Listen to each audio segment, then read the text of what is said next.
let's pick up where we left off. So for the last couple of calls, what we talked about were the primary response states, and those were, again, were stress way up at the top, power, the big meaty one in the middle, and apathy at the bottom. Well, there are two other response states that we have to really understand, and these are called hybrid response states because they're actually a blend of the two neighboring response states. So if you take a little bit of power and you blend it with a little bit of stress, this in-between wedge, highlighted here in the white background, is power stress. So we're going to take a look at the different attributes as we have before and see how does being in between two primary response states impact things. So let's take a look at the situation that gives rise to power stress. Now, to best understand this, let's revisit stress for a second. To end up in stress, you had to be in a situation where you perceived the challenge as being greatly in excess of your ability to meet that challenge. And if you guys look at the reference sheet, you'll see exactly where this is all mapping out. So challenge greatly exceeds ability in order to be up in stress. Well, to be in power stress, challenge still exceeds ability, but nowhere near the degree that it did to end up in stress. And if we were to look at power for a second, the situation there is challenge and ability are in balance with one another. So we're in a situation where the challenge is a bit higher than the current ability. So think of this about being a stretch kind of an activity. The person doesn't feel completely ill-equipped to do it, but they do feel like they're about to be put to the test. So there's a stretch experience is happening. Now, what does power stress sound like? Power stress sounds like this. I know I need to do something. I know what I'm going to do, and I'm going to do it right now. Now, if you were to look at the reference guide and see what it says for stress, stress says, I don't know what I need to do. I know I need to do something. I don't know what to do. Tell me what to do. And if you look at power, the person says, oh yeah, I know I need to do something, but I haven't decided what I'm going to do yet. So in this in-between response state, people have said, oh no, I've kind of looked at options enough and it's time for me to do something. So I know I need to do something. I know what I'm going to do, and I'm going to do it right now. Now, sometimes they will follow that with a few other words, and those other words often are to the effect of, are you going to help me or what? So this is the person who has like decided to buy, they need to finish the transaction. They've decided to follow through on their action plan, and they just need someone to support them in that, or get them going on the right track. So they're ready to do something. Now, without me saying anything else about power stress, how many of you can feel that this is where that threshold of activation tends to lie? So again, the threshold of activation was the level of tension at which someone takes immediate, definitive action. Look at the phrase, I know I need to do something, I know what I'm going to do it now. Sounds like someone is right on the brink of immediate, definitive action. The key words for power stress are change, if you want to just be very all-encompassing about it. But this is also where someone might make a buying decision. This is where a commitment occurs. So change is really the essence of what power stress is really all about.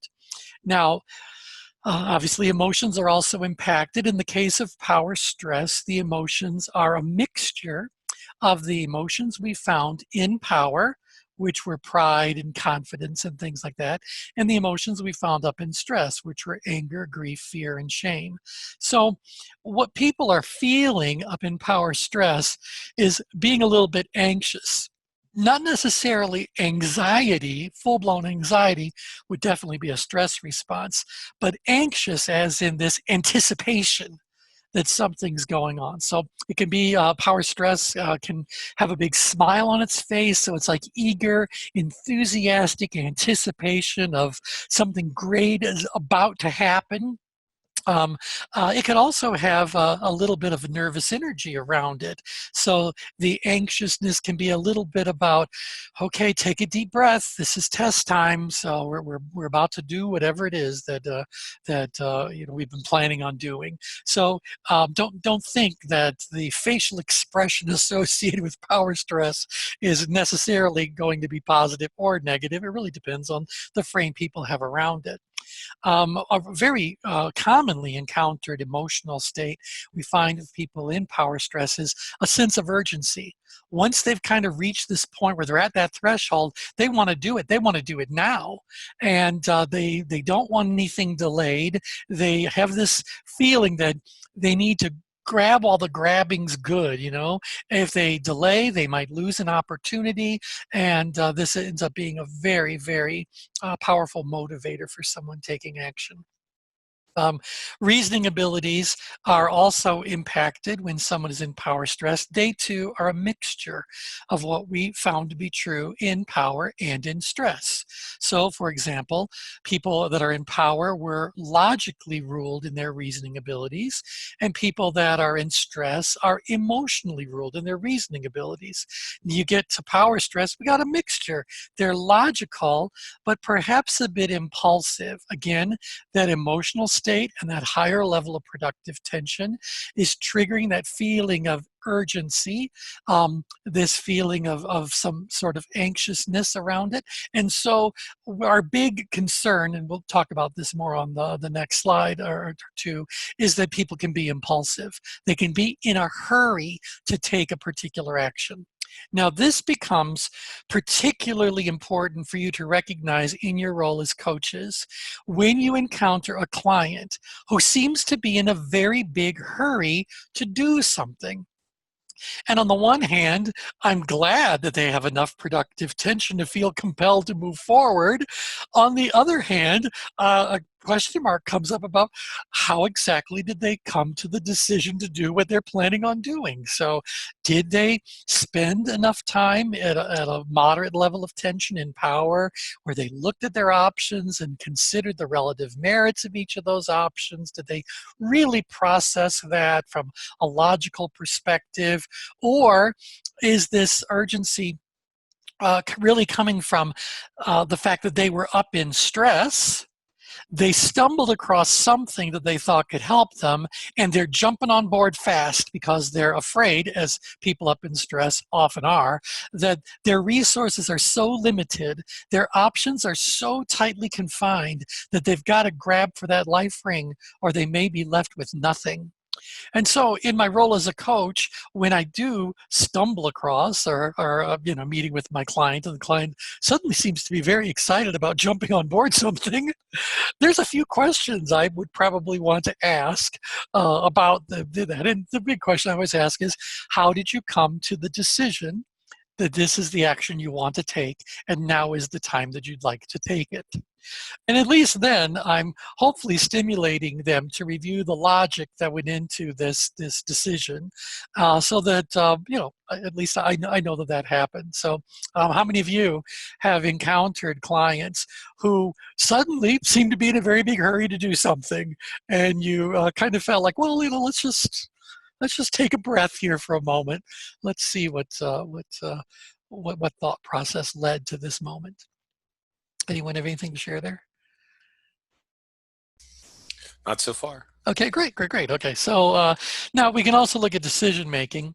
Up in stress, we said that people were reactive decision makers. And in power, we said that people were proactive decision makers.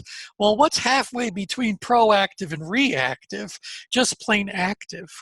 And so people that are in power stress are actively making decisions and taking action on those decisions. So again, hopefully you can all hear that threshold of activation is in play there, but you can also hear that while there's a lot of very positive things that could be happening in power stress, we do need to watch out for that impulsiveness that comes along with power stress quite often, or with that level of tension. We can also take a look at resource availability. Well, the person who's up in up in stress thought that their resources were profound, extremely limited to virtually non-existent. The person who's in power felt that their resources were adequate. The person who's in power stress feels like that adequacy is getting tighter, or again, that total lack of resources has miraculously had a resource appear. So they're feeling like, no, my choices are actually limited. Therefore, I need to jump on board. I need to strike while the iron's hot, or whatever other metaphor you care to throw in there. When it came to control, people up in stress were feeling three words: out of control, and may very well have literally been so. And the person who's in power was saying they feel very much in control, and they may be quite literally in control of whatever the situation happens to be. So got to ask the question, how do I go from being out of control to being in control? There's got to be some in between. And in this particular case, the in between is seizing control. The person who is in power stress is actively seizing control of whatever that situation happens to be. That's what that level of tension is stimulating them to do. As a result, productivity can be quite excellent indeed.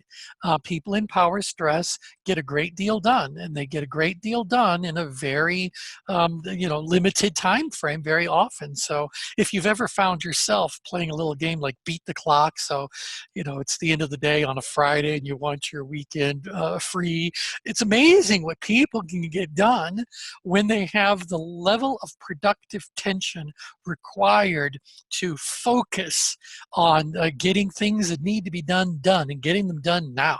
And so check things off of that list. Beat that clock. All those kinds of behaviors are part and parcel to power stress. So as a result, productivity can actually be quite excellent indeed. Now, if we talk about physical, tonal, and verbal cues, again, you can look at your reference sheet and just a very simple answer. They're mixed. And so the physical postures we expected to see up in power stress, where someone is frantically moving, and what we find happening in power, these things are just going to find this in-between moment, this moment of transition, and that will hold true for the physical pathway, the tonal pathway, and the verbal pathway.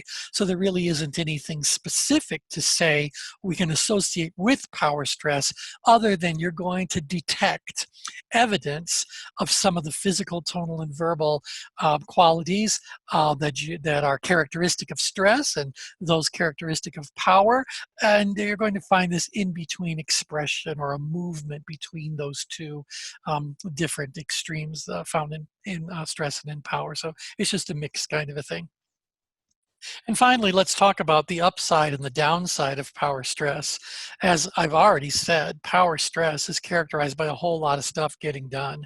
If there was one level of productive tension that we would deem the most productive, power stress would probably win that. Although once you really get fluent in these principles of tension management, you'll find out there's a case to be made for other levels of tension and their impact on productivity as well.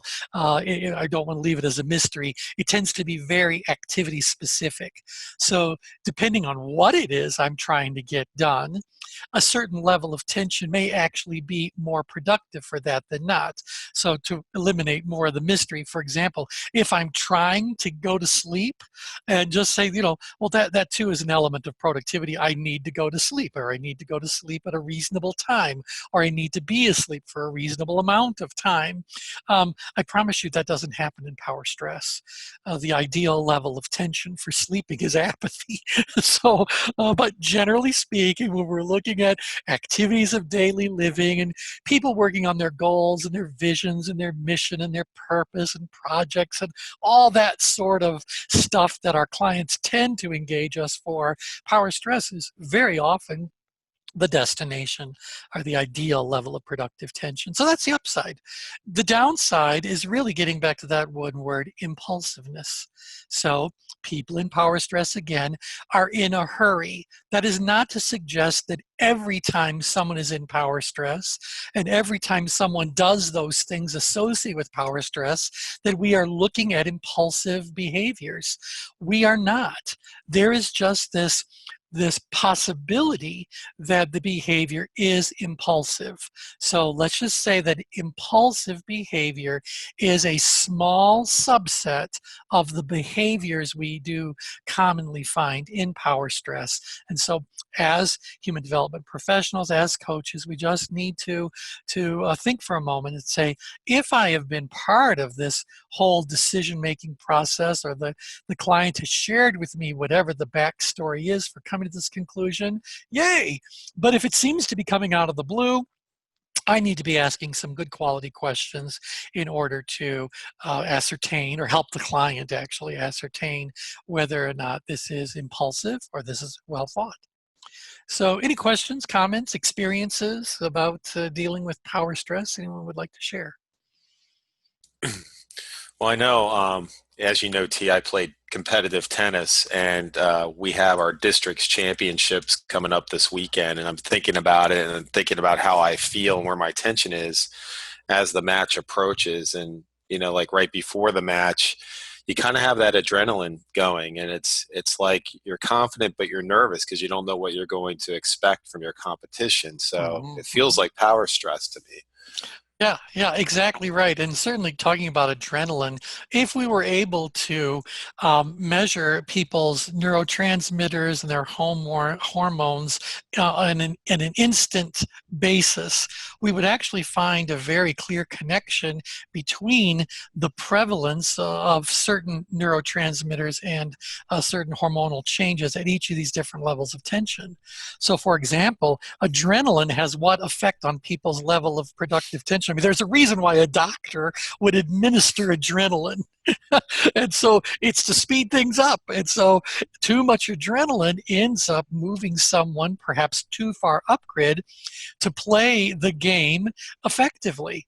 And so certainly before the match begins, there may be a lot of adrenaline going on, a lot of anticipation, a lot of all the things we characterized about power stress, and maybe even some about stress. If you're up against an opponent you really think could beat you and beat you severely. So there's all that going on. So obviously, as an athlete, you and your teammates spend some time going like, I got to channel this adrenaline. How do I harness this energy in order to have me, play my best? So how can I make what may rise to an unproductive level be harnessed as productive tension? That's So, right. yeah. Yep. Yep. So how do you personally get that adrenaline to channel in the direction you want it to go? Do you have a little ritual or something you do, or? Um, yeah, a lot of it is mental, and some of it is just if you've prepared well. Mhm. I just go back to that saying, look, been here before. Like let's say we're losing in the first set. It's like, okay, we've been there before. We can figure this out. Yeah. Yeah. My partner and I, we can strategize. So experience helps. And going back to those references, Hmm. Hmm. uh, you know, because yeah, if you could stay kind of relaxed, but you want to be on your toes, but yet Yeah. still Yeah. stay relaxed, so it is finding that kind of that arena, probably in power, maybe the upper half of power Yep. where Yep. you want Yep. to play. Exactly right. So Exactly right. And certainly people will do things like taking deep breaths, or even as I've watched like Wimbledon, I can see that the athletes are taking just a few seconds to close their eyes, find a centered place, 30 seconds of meditation, whatever it is. So as we work our way through the program, you're all going to be learning about change grid maneuvers. Change grid maneuvers are things that we can do to change our level of productive tension. And some of those are going to move us more up grid, that is towards the higher levels of tension, towards the top of the change grid. Other maneuvers are going to lower our level of productive tension in the direction of apathy. You're also going to learn about moving people out grid, which is to the right, and in grid to the left, and ultimately a set on how to get yourself to the exact center of the change grid. As we work our way through those change grid maneuvers, all of you who have been experienced coaches and other forms of human development professionals are going to recognize that the tools and techniques that you have been employing up to now will resonate very much with the maneuvers as we work our way through them, but you're going to understand them at an even deeper level and understand when to deploy one of those particular skills or approaches that you have in your arsenal in order to help the client to move to the most productive place on the change grid we can for them. And one thing I'd like to say now as we're looking and really learning about the change grid is that I want you all to recognize that the change grid as a diagram is merely a convenience. So when you're looking at this little diagram, yeah, it gives you a visual way to really understand what's going on with the levels of tension. But I want you to know that the real change grid doesn't exist on a piece of paper or on a computer screen in front of you. The real change grid is in your head. It's always been there. It will always be there. It's in the head of every single human. And all day long, every single day, they have activities scattered all over their change grid, and these activities are in constant motion. So their levels of tension are continually changing for each and everything that's happening in their life. And the people that are the happiest and healthiest are the ones that do the most effective job of managing what's going on with that tension. And the ones who struggle are the ones who need some help with understanding what's going on with their tension, productive tension, and what you can do to help get them on a more productive kind of path. So just know the real one is in everybody's head. And so when we're talking about moving them up grid, the fact that we have a graphic we can look at is really nothing more than a convenience. We want them to learn to visualize, and I'm talking about your clients now, to visualize the grid in their own head and be able to respond to us when we say, what's going on? Where's your level of tension? Obviously, you have to have allowed them to go through the Mastering Personal Change program that all of you are welcome to distribute for free, or you could charge them if you want. Yeah, we want them to understand this grid's in your head. It's a real thing. So where are you on the grid when it comes to whatever the activity happens to be? Okay, comments about that? Thoughts about that you want to add, Dave, or any of the students on the call? No, we're good. Okay, so let's move on then to the second of the hybrid response states. If you take a little bit of power and you blend it with a little bit of apathy, you end up in power apathy. So power apathy is this white wedge towards the bottom of the change grid, or more down grid, so get you used to the lingo. So power apathy, let's look about what's happening in power apathy. Now, to end up in power apathy, you have to be in a situation where you perceive your ability to handle that activity, the task, whatever it is, as being greater than the challenge at hand requires. To better understand that, revisit power for a moment. In power, your ability and the challenge were in balance with one another. So you had the right amount of knowledge, skill, and experience to handle the challenge as it was currently presenting itself to you.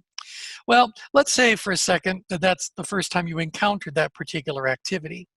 Well, great, you're in this balanced place of power. Well, as you do it more and more, your experience goes up, your skills get more exercised, you might learn a little bit more along the way.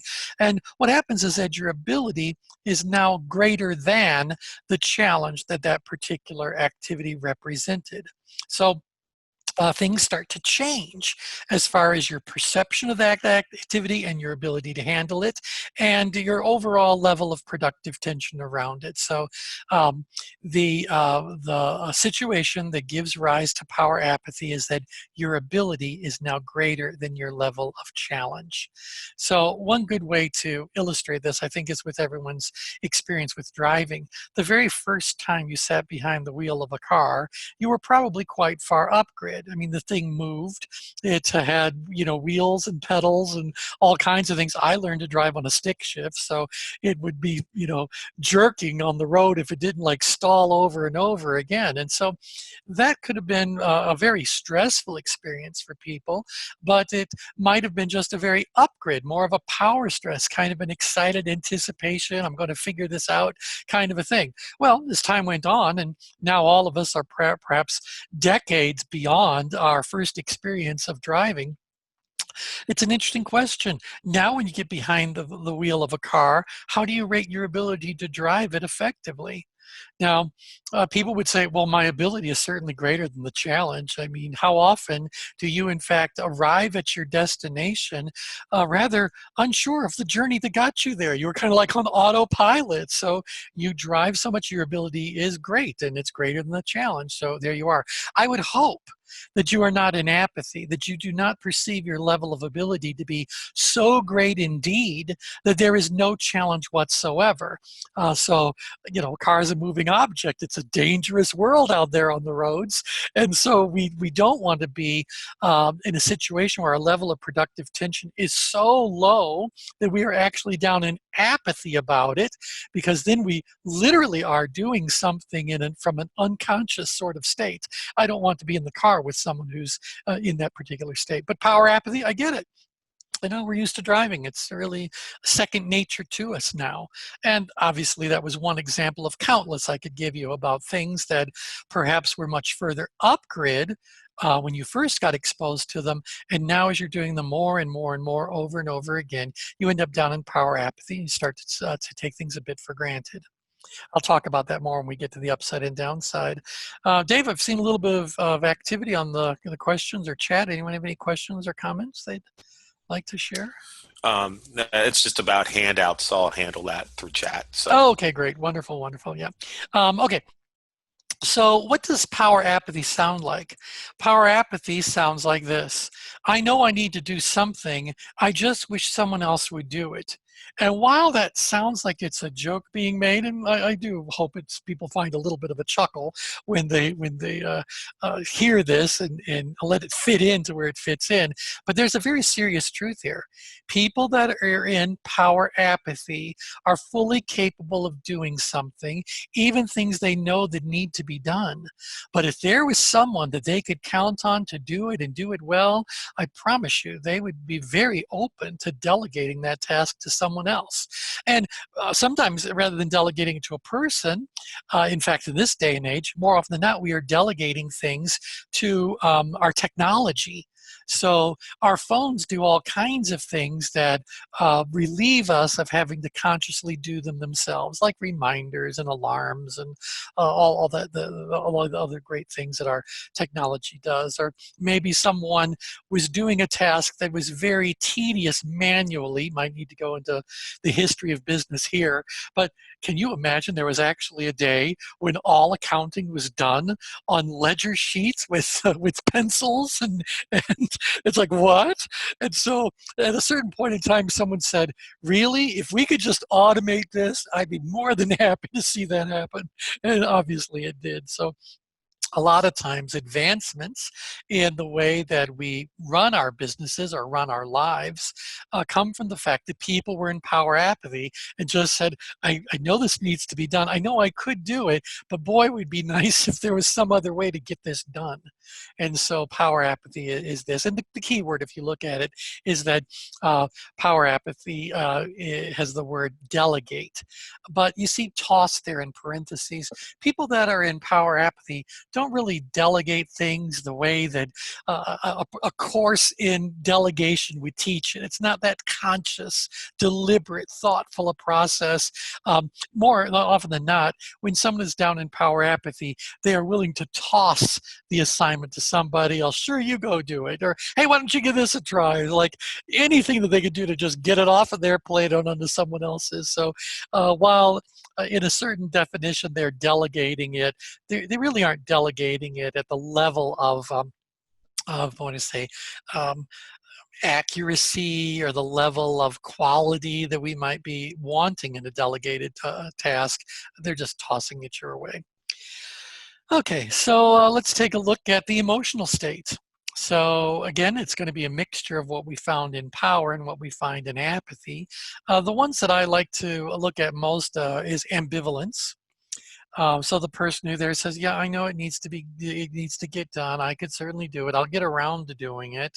But, you know, I don't really know that I'm on board, or, you know, what they really are often saying is that they have other things further up grid that are really demanding more of their energy and really offer something more interesting to them. So they tend to be a little bit ambivalent, a little bit tentative, a little bit reluctant. They're not that totally bored kind of state that we find down in apathy. They're not doing a lot of avoidance behaviors, but they may be doing some delay behaviors. So I've often said that I really don't believe that procrastination is an active verb, or procrastinating is an active verb. I think that when people get out of bed in the morning, they don't go, today I'm going to procrastinate about this, this, and this. I think they just kind of get busy doing other things that offer a higher level of productive tension to them. And by the end of the day, they didn't get around to a whole lot of other things. And those things are things that tend to plot down in power apathy or apathy.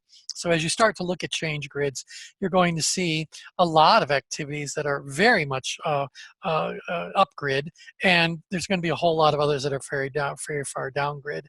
The rule is that people pay attention to where they find their tension. And so the stuff that is more up-grid, it demands more of their attention, and so they're more likely to get those things done. And by the end of the day, the stuff that didn't cause them very much tension, didn't get very much attention, and probably gets carried over to tomorrow's to-do list. And again, if you're looking at someone's change grid, fine, you can be very specific about that, but this is constantly being revealed in the dialogue that you're having with your clients, just in the way they're expressing themselves when they're talking about a particular task or a particular goal or activity is very clearly revealing to you where they are on this change grid.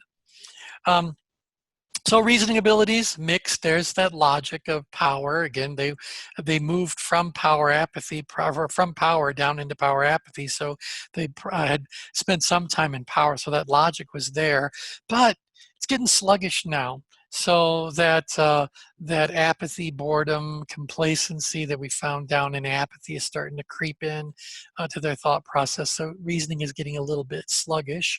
If you ask them why that's happening, they will probably say, because it's already been thought out, it's already been figured out, it's already been done. I know how, process, procedure, routine, it's already in place, habits are formed.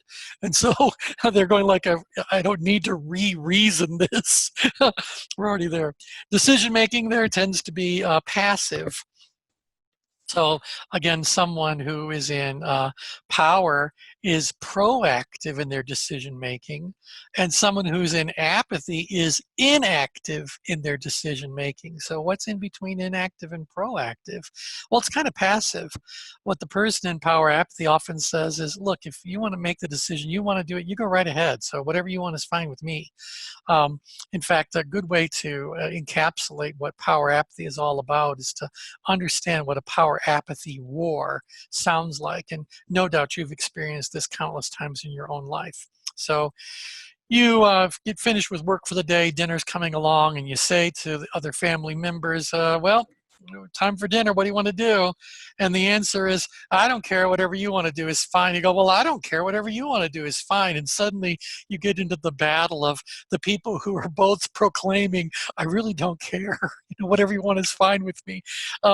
It's interesting that if you both stay in the world of I don't care, you're just going to grab a spoon and head to the refrigerator and attack anything that you find, because you ultimately don't care enough. You just want some sort of sustenance.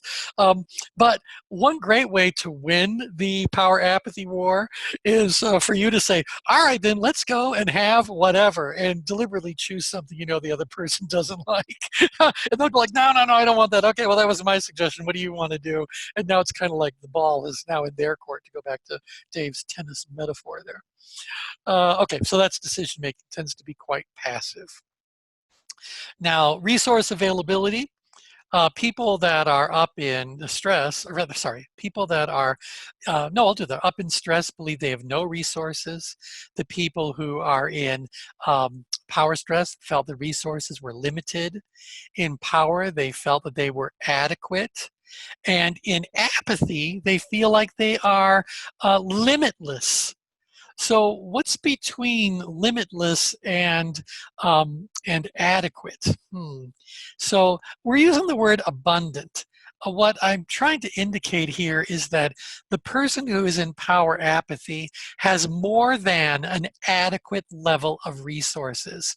They have more than enough time. They have more than enough energy. They have more than enough whatever, money, whatever it happens to be. And that more than enough feeling supports this feeling of being in power apathy. Now, they don't feel like they've got all the time, all the money, all the whatever the resource happens to be. It's not limitless. They just know they got plenty. So we don't need to be so concerned about it. Don't worry about it. So that's the resource availability. As far as control goes, people who are in power apathy assume that they are in control. I mentioned this last time around. People in apathy will tell you that they are in control, but because apathy is also accompanied by a lack of deliberate, conscious, thoughtful processing of whatever situation happens to be. Lots of stuff are now happening truly automatically. The person in apathy continues to operate as though they are in control, but the world kept changing, and so they might have been in control if the world stopped, but it didn't, and now they're not, and they don't even recognize it. So the person who's in power, they're going like, well, I assume I'm in control. I mean, I just was not all that long ago when I was in power. I deliberately, consciously, thoughtfully understood that I was in control, and I was. And so I don't think anything has really changed. I didn't notice any changes, And again, they're conscious enough that they really do believe they would have noticed had something changed. And so they assume that their level of control is still quite strong. Productivity in power apathy does become marginal. In apathy, it was virtually non-existent other than what happens totally on autopilot. But productivity in power apathy is a bit better than that, but it's still not a strong level of productivity.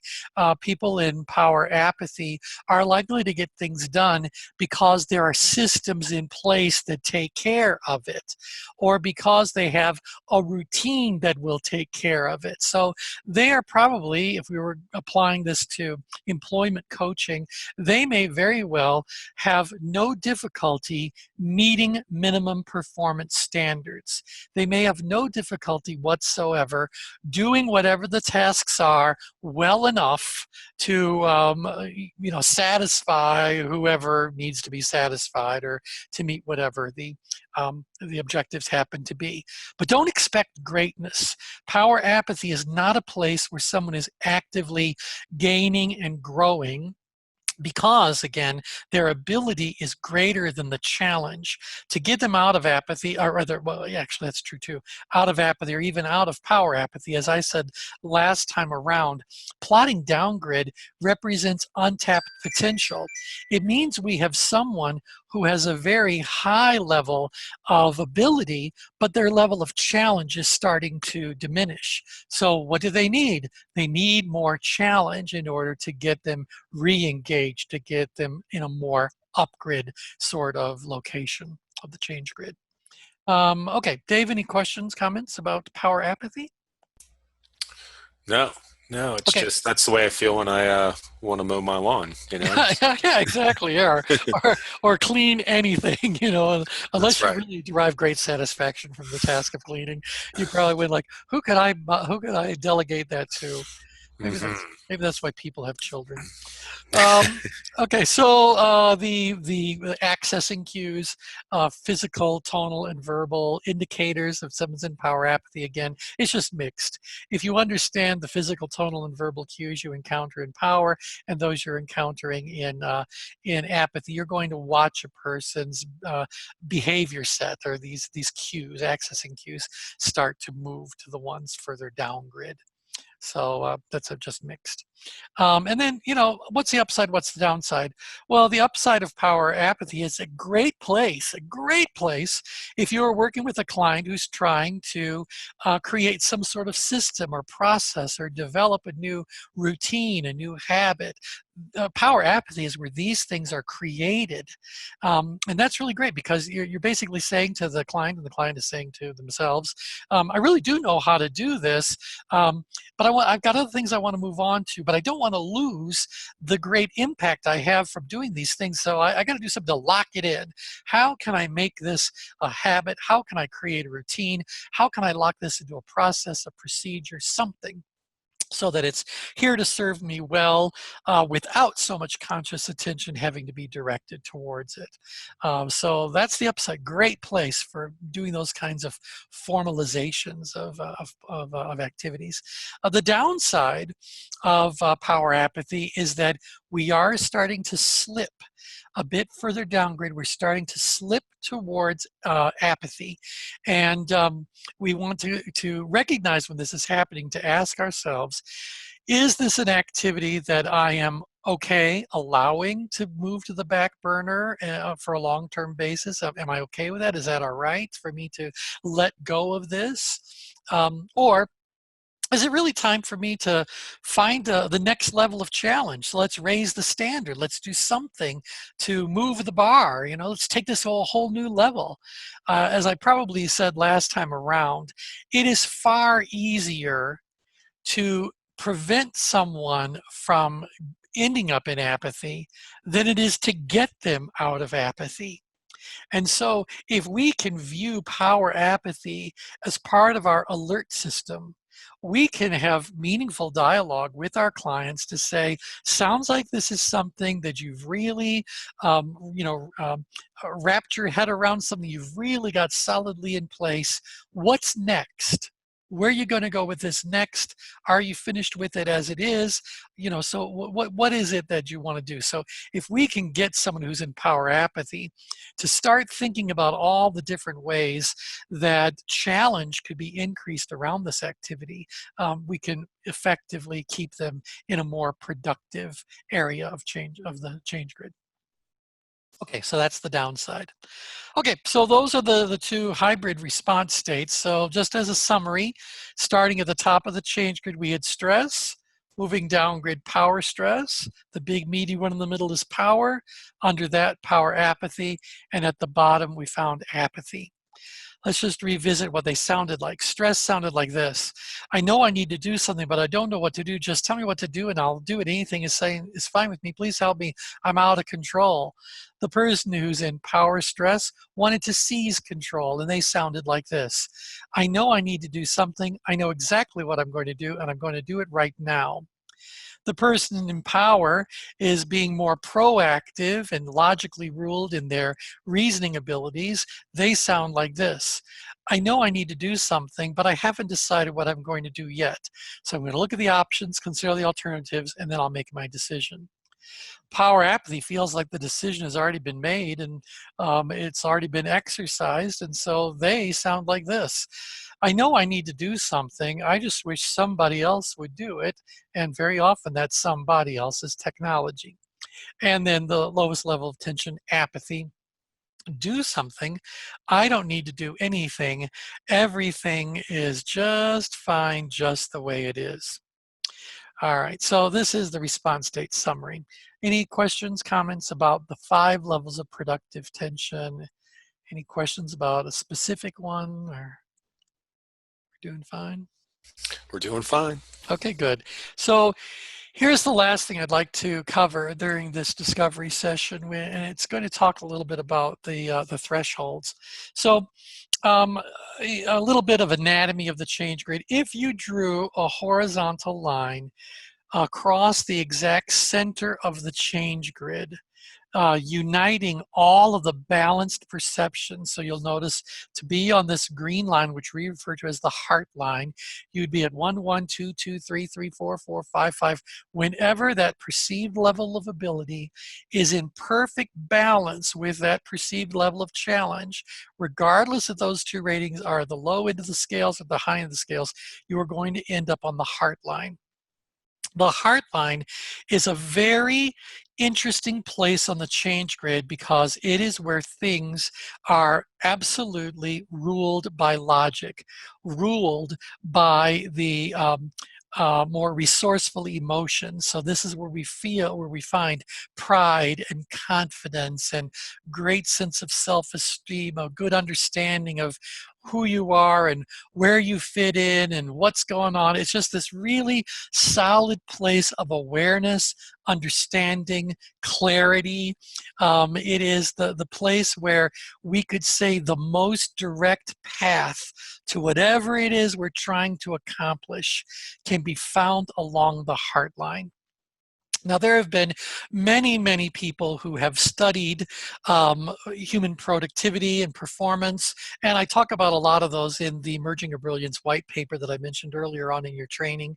But one of them is a gentleman by the name of Mihai Csikszentmihalyi, and he wrote a book years ago called Flow, The Psychology of Optimal Experience. And in this book, he very clearly describes and defines what this heart line is really all about, where this feeling of absolute flow occurs. So an ease with which everything is just happening. And for many people who are on the heart line, who are in flow, they describe it as being a kind of an exhilarating experience, almost an out-of-body clarity that allows them to really move forward with great speed and accuracy, etc. Now, flow is certainly a great descriptor of what the heart line is, but in order to understand all the other areas of the change grid, we have to look at other people who have looked at human performance and productivity and see how does that fit in with that. So, so anything you know about flow, that should help you understand what the heart line is. Now, here's the issue with the heart line. The heart line and the thresholds for most people are very different things. So in order to be on the heart line, I'm going to advance the screen. Actually, I'm going to advance a few because I feel compelled. In order to be in this true flow experience, your thresholds have to lay right on top of that heart line.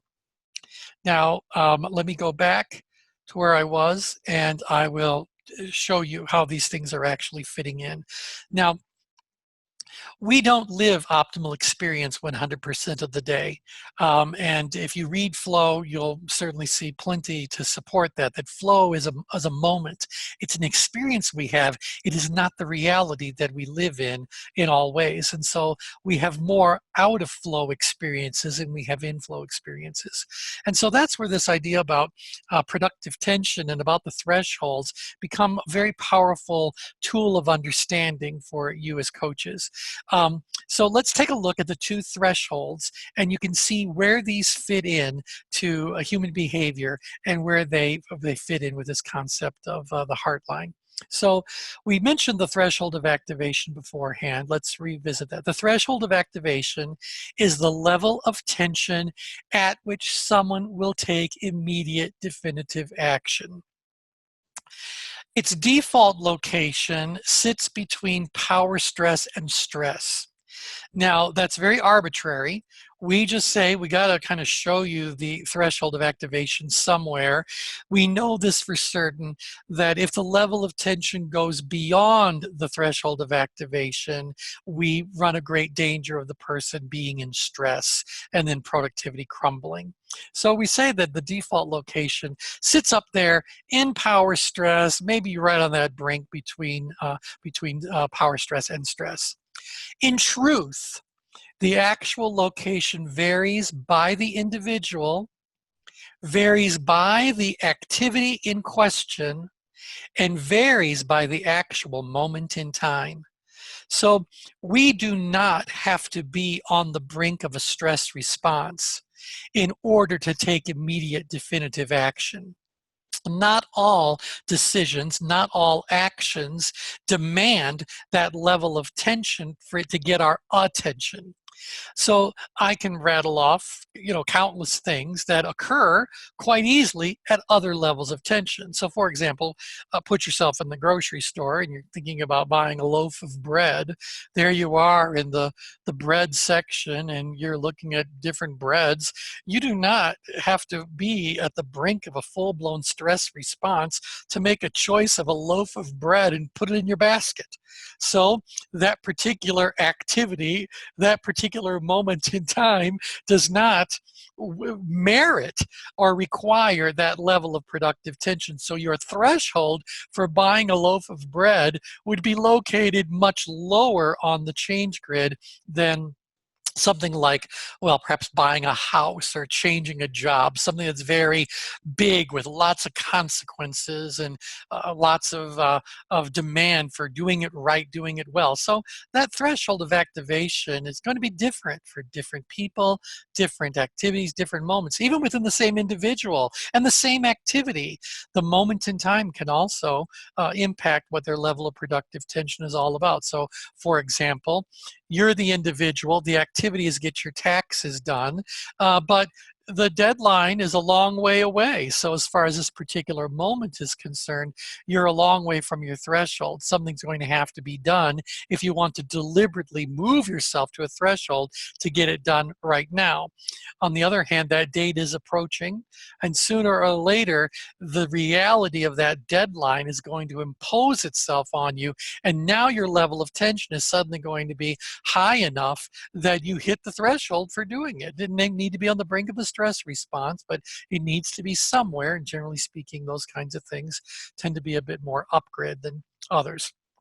So this will all make even more sense as you start to look at change grids and start to play with these concepts of productive tension. And again, you do not need this diagram in order for that to make sense and be useful to you.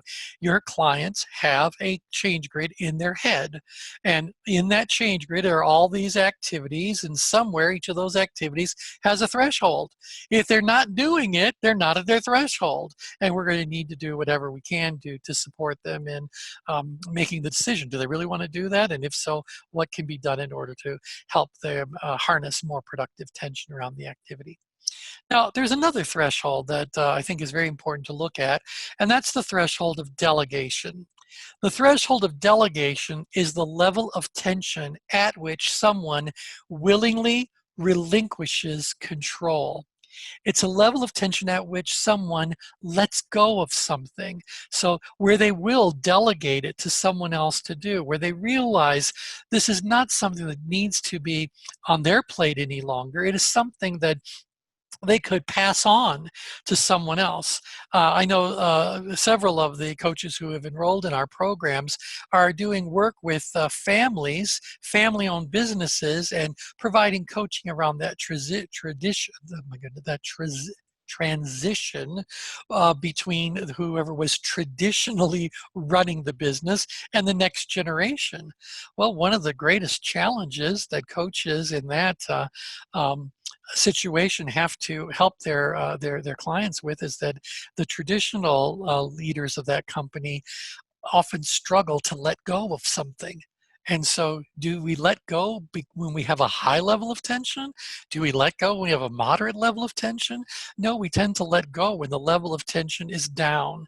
So before we fall in complete apathy about it and end up never doing anything around it, it's this little alert, if you will, that this particular activity is ready to be handed over. So the threshold of delegation, the level of tension at which someone willingly relinquishes control.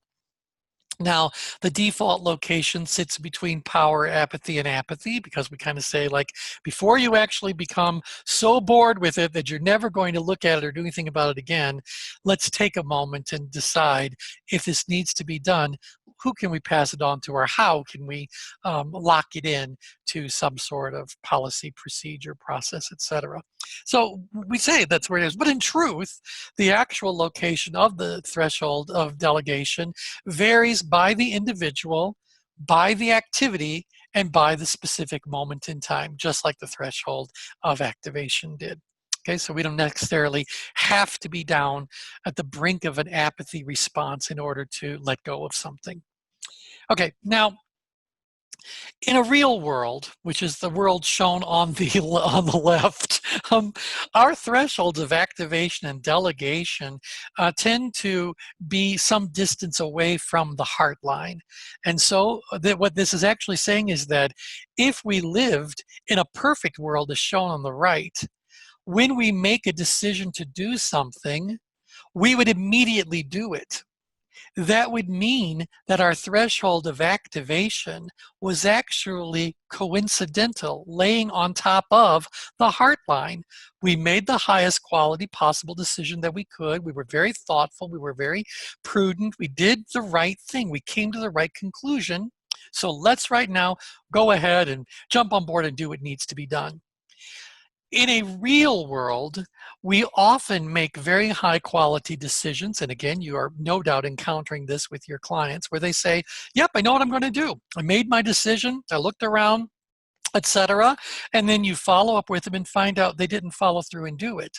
So while they had the benefit of making that high quality decision, the truth of their reality is that they still did not have sufficient tension to prompt them to take action. Their threshold of activation about that activity at that particular moment in time is higher than their heart line.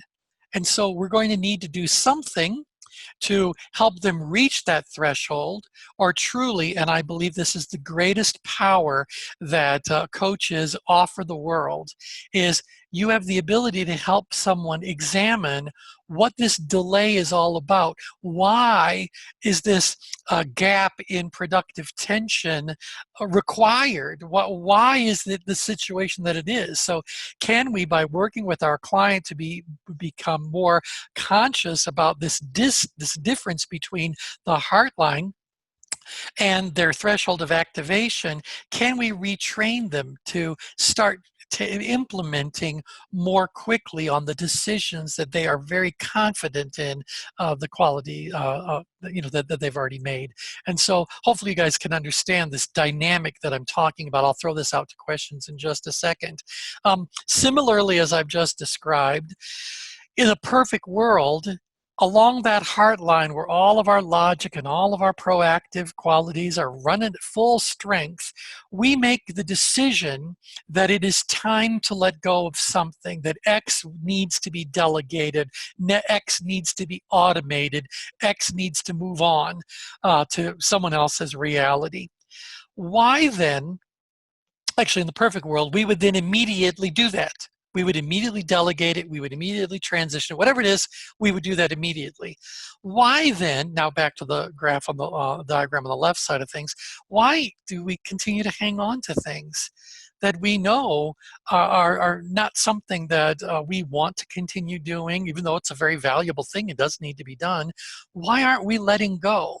Often when we are doing executive coaching, we encounter the same situation where we've got managers and leaders that are rising in the organization, and they're all saying, like, give me something to do, hand it over to me, let me run with that ball, I won't let you down. So they could be surrounded by people who are ready, willing, and able to take some of these tasks that do need to be delegated in order for the growth to occur, and do it. Yet for whatever reasons, these people in charge tend to hang on, and they can justify hanging on in many, many creative ways, but ultimately they're hanging on to something. Their threshold of delegation is far lower, and we need to do something to relax them, to reassure them, to, again, we got to help them understand, no, the ability is for this to be done is far greater than the challenge at hand. So this isn't for you anymore. This is for someone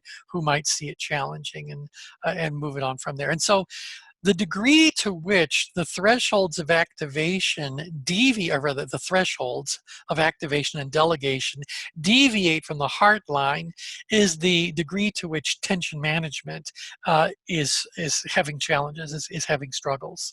So the better we can help our people to become strong tension managers for themselves, the more effective, efficient, and elegant they're going to become in living their life and doing the things that they most want to do.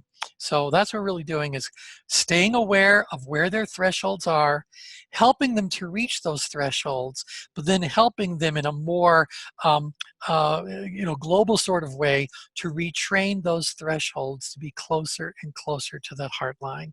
Wouldn't it be amazing if we could live a full day in the perfect world? Think of what we would get done. But we really live in the diagram on the left more often than not. So thoughts, comments, questions about the thresholds, about the heart line? Anyone have any stories they'd like to share about their experience with this? I think this is really relevant to coaches out there or people that are change agents, to be aware of those thresholds and pay attention to that. It's really important. Great, thank you. Okay, so your next step then is to listen to the discussion for this discovery. And that'll be Dave has led our faculty members and several senior members of the ChangeWorks community in a discussion about the principles we've just covered about these 5 different levels of tension, how they apply in the coaching work that you're doing, talk about the thresholds, etc. So that recording is available for you in the Student Resource Center. Do take some time to listen to it. After that, you'll see a list of application exercises for you to use a little bit of homework. And from there, you'll be attending a dialogue session where you can openly ask your questions and play with these principles and hear from your fellow students and the faculty members about the work of applying this to coaching. So with that, any final comments, questions, thoughts? Okay then, thank you everybody for joining me on today's call. I look forward to our next one. Bye for now.